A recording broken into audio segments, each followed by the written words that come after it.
Social মিডিয়ায় তো অনেক কিছু ভাইরাল করেন, অনেক কিছু। আসল বাংলার মেয়ে দেখবেন, চলুন আপনাদেরকে দেখাই আসল বাংলার মেয়ে। এবং বাংলার মেয়ে কেমন হতে পারে, কতটা প্রতিভাবান, সেটা কিন্তু আজকে আপনাদের দেখাবো। এই যে আমি আজকে রয়েছি তারকেশ্বরে এবং বুলটি রয় ম্যাডামের এখানে। ম্যাডাম ভালো আছেন? হ্যাঁ স্যার, ভালো আছি। আপনি রিসেন্ট লাস্ট ডবল স্বর্ণপদক পেয়েছেন, সিলভার পেয়েছেন। হ্যাঁ স্যার। আচ্ছা, আপনি কি খেলেন এবং আপনার পরিচয়টা একটু বলুন। আমি নমস্কার, আমি অ্যাথলেট বুলটি রায়, তারকেশ্বর জয়কৃষ্ণ বাজারে এই বাড়িতে ভাড়া বাড়িতে আছি। আর আমার মেন ইভেন্ট 400 মিটার হার্ডেলস। যেহেতু অ্যাথলেটে অনেকগুলো ইভেন্ট হয়, 100 হয়, 200 হয়, 400 হয়, কিন্তু মেন ইভেন্ট আমার 400 মিটার হার্ডেলস। তো এই রিসেন্ট ওপেন মাস্টার গেমসে আমি আবুধাবিতে গেছিলাম, ওখানে 2টো গোল্ড, একটা সিলভার পেয়েছি। আর তার প্রমাণ এখানেই আছে, আপনারা দেখতেই পাচ্ছেন। সবথেকে বড় ব্যাপার হচ্ছে আরো ট্রফি আছে, যে আমার যে এই ঘরটা দেখতে পাচ্ছেন, এই তক্তপোষের তলাতে অনেক ট্রফি রাখা আছে, কিন্তু সেইভাবে আমি বার করতে পারছি না। ওনাদেরকে দেখাবো, খালি জাস্ট এইগুলো এদিক ওদিক হয়েছিল, খালি জাস্ট সামনে থেকে এগুলো বার করে ওনাদের দেখালাম।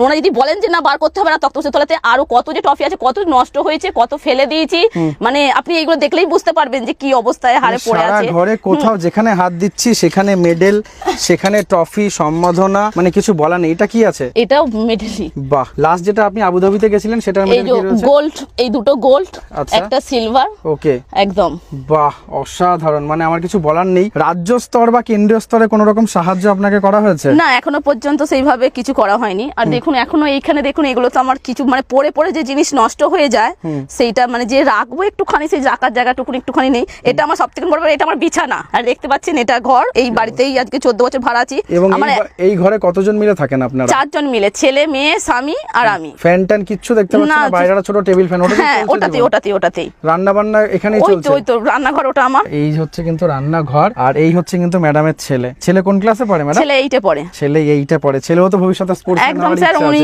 ফুটবল খেলে, মেয়ে ভলি খেলে। হ্যাঁ, যেহেতু আমি খেলোয়াড়, তো ছেলে মেয়েরা তো খেলোয়াড়ই হবে। আর তো স্বামী কি করেন দাদা? স্বামী টেনে হকারি করে। আমার একটাই অনুরোধ বলতে পারেন, আবেদন বলতে পারেন, যদি কোন একটা সরকারি চাকরি হয়, তো চাকরি হলে, যেটা আপনি বুঝতেই পাচ্ছেন যে একটা চাকরি হয়ে গেলে হয়তো আমার যে লাইফটা, যেটা ওই প্র্যাকটিসটা ধরে রাখা বা খেলাধুলোটা ধরে রাখা, যেমন 3 ঘন্টা করে 6 ঘন্টা প্র্যাকটিস করে একটা ফুটের দরকার হয়, সেইভাবে আমি কখনোই ফুট পাইনি। আমাকে যেরকম রান্না করতে হয়, কোনোদিন আলু ভাত, কোনোদিন নুন ভাত, হয়তো কোনোদিন 2টো ডিম নিলাম, সেটা 4 জন মিলে বগড়া করে আমাদের 4 জনকে খেতে হয়। কিন্তু প্র্যাকটিস করতে গেলে যে মেন ফুটের দরকার, সেইভাবে সবাই আসছে, সবাই দিচ্ছে। আমি যে কম্পিটিশন করতে যাচ্ছি, আমাকে পাবলিক এসে দিয়েছে, তবেই আমি আজ কম্পিটিশনটা করতে যেতে পেরেছি। ওনাদের সাপোর্ট না থাকলে আজকে আমাকে হয়তো বুলটি বলে কেউ চিনতই না, বা এত মেডেল আমি পেতাম না। তো ওনাদের সাপোর্ট আছে, ওনাদের সহযোগিতা আছে। লাস্ট আমার জাপান একটা মিট আছে, এখনো চিঠিপত্র আসেনি। চিঠিপত্র আসলে আমি অবশ্যই ওনাদের জানাতে পারবো, যেভাবে আমাকে সাপোর্ট করছে, সাপোর্ট করুন। যেটা মেন একটা দরকার চাকরি। আমার সবার কাছে আবেদন রইল, যদি কেউ যদি কিছু করে, যদি কোনোভাবে যদি আমার চাকরি একটা, যে কোনো একটা চাকরি হলে, তাহলে আমি মনে করবো যে আমি আমার লাইফটা চালিয়ে যেতে পারবো। যেটা সব থেকে খেলাধুলাটা, যেটা আজকে খেলাম, কালকে খেলাম, মনের জন্য 2-4 দিন খাওয়া দাওয়া করে আপনি খেলাধুলা করছেন, মানে এটা বুঝতে পারছি না। দেখুন, যেমন ভাত মুড়ি যেটা আমাদের জোটে, যেহেতু স্বামী টেনে হকারি করে, তো সেইভাবে আজকে 14 বছর ঘর ভাড়া, ইলেকট্রিক বিল, ছেলে মেয়ে 9-এ পড়ছে, ছেলে 8-এ পড়ছে, তাদের একটা, আপনারা জানেন পড়াশোনার খরচা একটা কিরকম। একটা স্কুলে ভর্তি করতে গেলেও সেই 600-700 টাকার নিচে প্রত্যেক বছর স্কুলে ভর্তি করতে হচ্ছে। একটা করে মাস্টার, আমি তো কোনোদিনই মাস্টার দিতে পারি না, একটা মাস্টার দিয়েছি, 2 ভাই বোনে পড়ছে, তাও গিয়ে পড়তে যেতে হয়। মানে এরকম ব্যাপার। মেয়ে খুব ভালো পড়াশোনায়, কিন্তু আমার সেই ক্ষমতা নেই যে মেয়েকে আমি আরো 2টো মাস্টার দেবো, কি ভালো করে দেখবো। মানে আমি যে দিকটা দেখতে যাচ্ছি, আমার সেদিকটাই হচ্ছে না। মানে আমি কি করবো আমি নিজেই কিছু বুঝতে পারছি না। ওই জন্য আগামীকাল আমার সেন্ট্রাল বলুন, রাজ্য বলুন, যেখানেই হোক, আমার নিবেদন রইল যাতে আমাকে একটা যে কোনো একটা চাকরি দেওয়া হোক। আপনি মোটামুটি কত বছর ধরে খেলছেন এবং কি জিতেছেন? 6 বছর ধরে। 6 বছর যখন আমার বয়স, তখন থেকে আমি, আমাদের বাড়ির ওখানে মাঠ ছিল না, জ্যোতির্ময়ী, আপনি জানেন তখন বাড়িতে টিভি ছিল না, তো পাশের বাড়িতে টিভি দেখতে গিয়ে মানে দেখছি যে জ্যোতির্ময়ী 2টো গোল্ড পেয়েছে। তো দিদি যদি গোল্ড পেতে পারে, তাহলে আমি কেন পাবো না? তো বাবাকে বললাম, বাবা আমি প্র্যাকটিস করবো। তো আমার বাবার যেরকম গ্রামে যেটা হয় একটা, তুই কি প্র্যাকটিস করবি, মেয়ে ছেলে, মানে যেমন একটা বলে একটা আশপাশের লোকেরা। তো বাবা বলছে কত সবাই কথা বলবে, তো তুই যখন করতে চাইছিস আমি করাবো। তো ওইভাবেই মানে জার্নিং শুরু হয়। ধান জমির আলে দৌড়ে দৌড়ে আমার জার্নিং স্টার্ট। তো জার্নিং থেকে আজকে আমার 32 বছর বয়স হয়ে গেল, এখনো পর্যন্ত আবুধাবিতে গিয়ে 2টো গোল্ড নিয়ে এলাম, একটা সিলভার নিয়ে এলাম। এই খাওয়া দাওয়া, এই বাড়ি, এই সংসার, মানে সংসার যুদ্ধর জায়গা একটা সংসার। যারা সংসার করে তারাই জানবে যে একটা সংসারটা কি জিনিস। আজকে যদি এই দিকটা না গেলে, আজকে আমাকে রান্না করে ডিউটি যেতে হচ্ছে, আজকে রান্না করে প্র্যাকটিস যেতে হচ্ছে, আজকে সংসারের ঘর মুছে বাসন ধুয়ে, কেন ছেলে মেয়েরা, আমি যদি চলে যাই আমার ছেলে মেয়ে খেতে পাবে না। এবার সেইভাবে পুরোটা সামলে আজকে আমি এই জায়গায় দাঁড়িয়ে আছি। আপনাদের আশীর্বাদ ছিল, আগামীকাল থাকবে।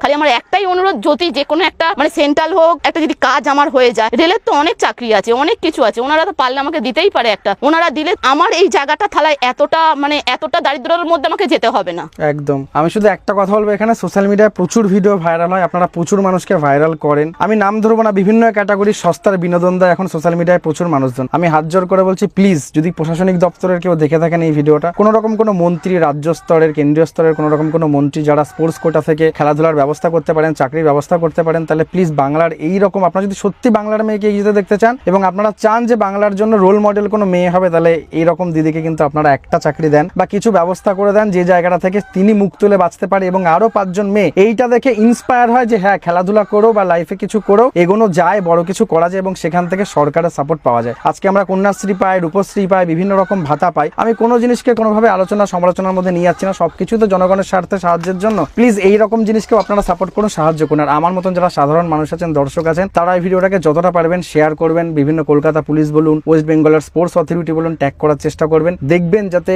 এই দিদিটা, এই বাংলার মেয়েটা আজকে বাংলার বুকে স্বচ্ছতার সাথে মাথা উঁচু করে বেঁচে জীবনে বড় কিছু করতে পারে। দাদা ট্রেনে হকারি করে, এনার হাজবেন্ড ক্লাস 8-এ পড়ে ছেলে, এবং ইনি ডাল ভাত খেয়ে, মাছ ভাত খেয়ে, বাংলার যে সাধারণ খাবার এইটুকু বাড়িতে ঘরে দেখতে পাচ্ছেন। আমার এই যে জায়গা, এই হচ্ছে আমার হাতের সাইজে দেখতে পাচ্ছেন। আমি একটা মানুষ বসে রয়েছি, দুটো হাতের, আমি দুদিক থেকে দেখাও, দুটো হাতের মাপে দেখো, এই হচ্ছে রুমের সাইজ। এই রুমের সাইজে 2 জন বাচ্চা এবং স্বামী স্ত্রী 4 জন মানুষ, এই একটা ফ্যানে চলছে জীবনযাপন, ওইখানে চলছে রান্না। এত সিম্প্যাথি, হাবিজাবি মানুষ, পেছনে ব্যাকগ্রাউন্ডে অনেক রকম মিউজিক চলে, অনেক ভিডিওতে করে, একদম পুরো র ভিডিও তুলে ধরলাম। আমার করজোরে বিনীত ও নিবেদন, আমরা যারা দর্শক করেছি তারা শেয়ার করতে পারেন এবং ম্যাডামের ব্যাংক ডিটেলস আমি দিয়ে দেবো ডিসক্রিপশনে, ফার্স্ট কমেন্টে দিয়ে দেবো। আপনারা যারা যতটুকু পারবেন সাহায্য করবেন, কিন্তু দেখুন টাকা দেওয়াটা তো মেন সলিউশন নয়। আমরা ওনাকে টাকাটা দিয়ে সামনের খেলাধুলার জন্য ইন্সপায়ার করতে পারি এবং আপনারা যেভাবে ফিনান্সিয়ালি পারবেন সেটা দিক থেকে অবশ্যই আপনারা করবেন, সাহায্য করবেন। এটা হচ্ছে আমাদের সাধারণ মানুষের প্রতি নিবেদন। আর যারা জনগণ রয়েছেন তারা কিছু আর্থিক সহায়তা করবেন, আর প্রশাসনিক যারা মানুষ রয়েছেন তারা একটা চাকরির ব্যবস্থা করবেন। আমি অমিত ছিলাম, অমিতের আড্ডা থেকে। আজকে তারকেশ্বর আসলাম বারাসাত থেকে এবং এসে আমি নিজেকে খুব সার্থক ফিল করছি। আপনারাও একটা ভিডিও শেয়ার করুন,